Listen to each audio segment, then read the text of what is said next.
Catch My Disease is the title of what I'm talking about today, which is a song, which is, we were calling it before, the gospel is like a virus. This idea that the gospel is probably something that functions a little bit differently than the way that we expect it to, and often we think about the gospel as being this thing that's like maybe belting someone over the head with the Bible. Jesus had lots of different pictures. He used to talk about the kingdom of God. What is the kingdom of God like? And he used images which would really surprise us if we were to think about them. But before I start on that, I want to talk a little bit about this census that we have to fill out this week. You know, I have so many friends who are really excited about this census because it's a chance for them to express their identity. You know, I know people who are going to say, I'm going to mark for the first time who I am on this census, and I'm going to be counted. And I know a lot of people who are putting a lot of thought into what they're saying into that. Did you know that decided if you have a same-sex marriage overseas, it'll be accepted? Yeah. So that I have some friends who have a same-sex marriage that's overseas, and they actually get to mark that on their census. However, there are some things that, like a male and female box, if you don't fit into those boxes, you've got nothing you can mark. So there's a lot of different things that are going on. And I'm noticing how excited people get when they get a chance to look at themselves and then be the person who decides, who is it that I am? And that, I think, is something like the process that we're going through with this Vision Day. We actually get to look at ourselves, step back and say, do you know what? We are the people who write this story. We are the people who decide who it is that we're going to be and what is our identity as a community.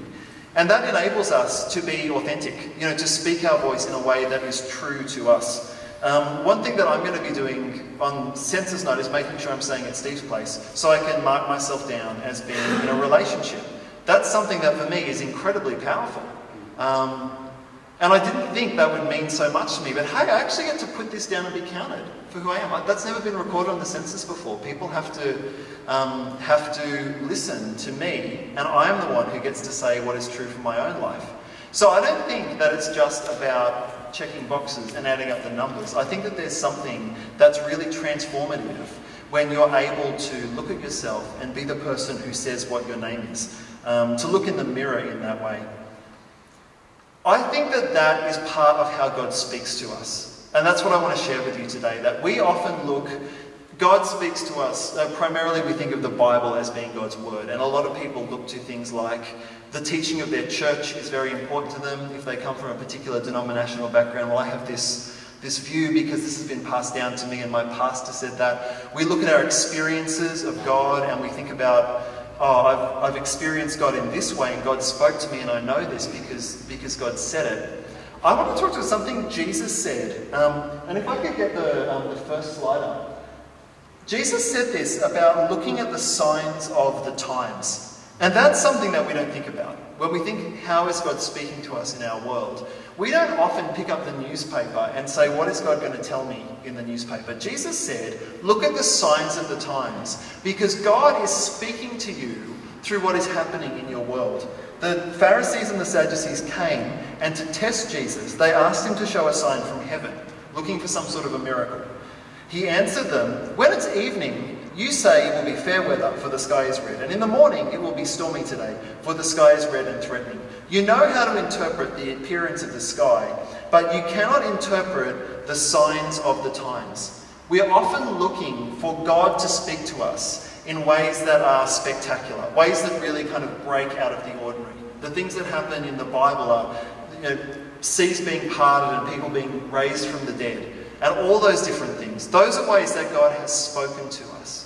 And when we have an experience of God that is life-changing, God speaks to us in that as well. But Jesus said, why are you looking for all of those things and you're not paying attention to the simple ways that God is speaking to you in the world that is all around you? I think God speaks to us in the newspapers that we read, in the people that we meet, when we talk to people, when we meet someone who's really different to us, when we find out something about the world that we just didn't know before. God is saying to us, read the signs of the times, because that is how God will speak to you. God is also speaking to us in the times that we sit down and reflect back on our lives. I don't know if you have a period in your week where you actually sit down and you contemplate what has happened, reflect on what happened. What actually happened to me this week? You know, I'm always surprised when people say, "Oh, what have you been up to this week?" And I'm like, "Oh, I knew until you asked me that question, and now I've gone blank. What did happen this week?" Maybe you're smarter than me and you can you actually have a short-term memory, which I often don't have. But sometimes we get really disconnected from the story of our lives.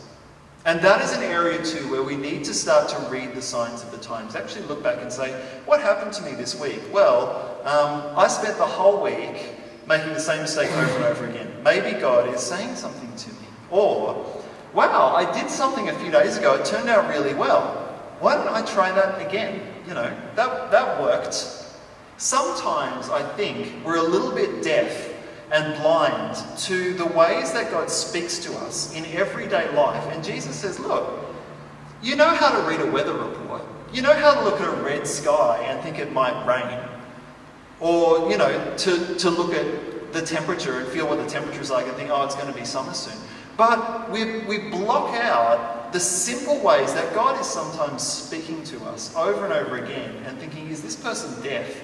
And we're waiting for a sign. We're saying, why can't God speak to me in some sort of a way that grabs my attention? And God is saying to us, well, do you know what? I have been saying a lot. Maybe you just need to sit down and have a bit of a reflection on where your life is going and what you're doing and how you're spending your time and what you're doing with these relationships that happen. If we were more aware of the way that God was speaking to us in those things, maybe we wouldn't have to struggle so much to, I need to set aside time for God. Well, maybe all you actually need to do is pay attention to the times that God is there, and you weren't so much aware of it. I want to talk a little bit about what some of the signs of the times may be for us in the world at the moment. And speaking, I guess, coming up to a time when we're going to reflect really strongly on, okay, Crave, 3 years old now. I get terrified every time I think about that. I got so used to saying 2 years. I was comfortable with 2 years. Now I have to say 3 years. Oh man. We're coming up to a time where once a year we reflect as a community about what our mission is, what we're doing in the world, and we try to listen to the voice of God. We try to read the signs of those times. And I think that there are, if we were to look at those signs, there are 4 things you can say about Christianity in our world that are just not disputable at the moment. In Australia, Christianity is in decline. Now, censuses have been showing for a long time this has been happening. From Federation, 1901, through to 1968, Christianity was at 95%. It was steady. 1968 census showed a slight drop, and ever since then it's been declining. The last census showed that Christianity was at 68%. That was in 2007. Now, I grew up in a church where we spent a lot of time talking about that decline, Christianity's decline. And that was this shocking, horrible truth that we had to fight against. Something has gone terribly wrong with our nation. You know, we're losing Christianity. And then political parties started propping up saying, we've got to make this, we've got to reclaim our nation's Christian heritage. We've got to get it back. And we're going to do that by being really annoying and making everyone hate us. That didn't turn out so well. It's funny when you look back and reflect sometimes how obvious things are that maybe we never listened to the voice of God. You know, the world around us was changing, and all we did was take up arms and try and fight against it. We never stopped and said, what is God telling us about who we are? What is God telling us about the way that we do things? We didn't take that time to reflect. We didn't look at the signs of the times. The second thing that I think is indisputable about Christianity in our world is that active Christians are a powerful minority. You know, there are minority groups in our world that are very weak. And Christians are a minority. I grew up with an awareness of that. We're a minority. But I never realized how much power we had. I never thought about the fact that, for instance, in the CBD of Sydney, I don't know how much real estate you think the church owns. A quarter of the value of the CBD of Sydney belongs to the church. Because at the time of Federation, that was given to the church. And now we have, everywhere you walk in the city, these massive sandstone buildings, Exhibit A, all around us, which are not ever really very full, except on big weddings and things like that. But small group of people, lots of capital, lots of power. When a person who has a religious office speaks about something, it's in every newspaper. Oh, Bishop, Archbishop, something so-and-so said this massive amount of moral authority that we can use.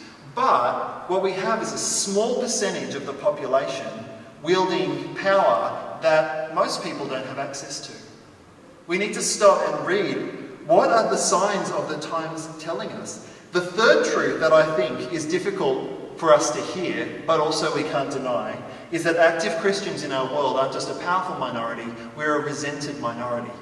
I saw a statistic when I was reading this week that surveys done, I think it's Church Life surveys, are pretty extensive, that people who come to church, when they were asked to find words that describe Christians, something like 60 to 70% ticked judgmental and ticked hypocritical. So if the people who are coming to church perceive Christianity as being this thing that is really quite negative, then you don't have to join the dots too creatively to think that maybe the people who aren't coming to church think those Christians, what are they like? So we need to think a little bit about that as well. And the fourth thing I don't think that we can deny about Christianity in our world is global. And a lot of research has gone into this, a lot of books, a lot of statistics are out there, that for better or worse, whether you love it or hate it, the future is Pentecostal. Because Pentecostal churches are spreading like wildfire around the world. They're the only Christian movement in the world which has consistent growth in every different national identity. In Australia, currently, every 5 years, Pentecostal churches increase by 20%. All the other churches, free fall. And those rates, if you look in the developing world, if you look in Africa, if you look in South America, and if you look in Southeast Asia, those rates are much higher. The Pentecostal religion is spreading rapidly. So, that's a little bit of the signs of the times that I think that we need to focus on. But I want to talk a little bit about how we as a community might then reflect on those things. And I want to look at some of the key parables that Jesus said. These parables are from Matthew 13. And when Matthew was gathering the sayings of Jesus and putting them into his gospel, which is the teaching of Jesus preserved for us, these ones he put right in the middle. Like if you fold Matthew's gospel in half, you land on these parables of the kingdom, which seem to be so key to what he's saying that I think we should pay special attention to them. And sometimes I don't think these feature very highly in our theology, and I don't think they feature very highly in our mission. But the kingdom is like weeds. He put before them another parable. The kingdom of heaven is like a mustard seed. And for those of you who haven't ever seen mustard growing, it's this little weed that grows across the ground and puts out shoots. And it's very hard to kill. And it's also very small, which makes the end of this parable quite surprising. Someone took and sowed in his field. It's the smallest of all the seeds. But when it has grown, it's the greatest of shrubs and becomes a tree, so that the birds of the air come and make nests in its branches. It's really bizarre language to talk about a weed becoming a tree and the birds of the air making nests in the branches. And those of you who were at summer camp this year will remember we were talking a bit about the ideas of the kingdom that Jewish people had at that time and how they were all really big. And Jesus is almost kind of poking fun at them, saying, well, actually, maybe it's a little bit like a weed. Maybe it's a little bit like something that that is really hard to get rid of, but grows in a subversive way. Maybe it doesn't have so much to do with power and has more to do with infiltrating and ridiculing this picture of the cedar of Lebanon that is so common in other people like Jesus wanted to say the cedar of Lebanon, the kingdom is like cedars, and Jesus is saying, well, it's a bit like mustard. So what if the church was like weeds? We often have these pictures of church as being an army, and we've played with that idea a few times before, and some people come from church backgrounds like the Salvation Army, where it's compared to an army. I think Weed is a really different picture to an army. But, you know, I remember a time when a group of cravers came along to Campion Cafe Conversations, which was a discussion that we had. And there were all these people in the room, all from conservative Christian backgrounds, and all they wanted to do was listen to a different voice on the question of gay and lesbian people and what it's like to be them. And we thought it was an incredible opportunity. Let's share our story. So we went along, and I remember being so proud at the end of it when I looked around, and I think, 10, 15 cravers in the room, they had just dispersed. And every single one of them had a group of people around them. And I was thinking to myself, do you know what? That is exactly like Jesus described in the parables. People just getting out there, infiltrating, like weeds that you can't stamp out. It's different to this picture that we have, that we haven't got out of our minds, that the church should be this great, heavy, institutional thing. Actually, no. It's infiltrating. It's getting out there.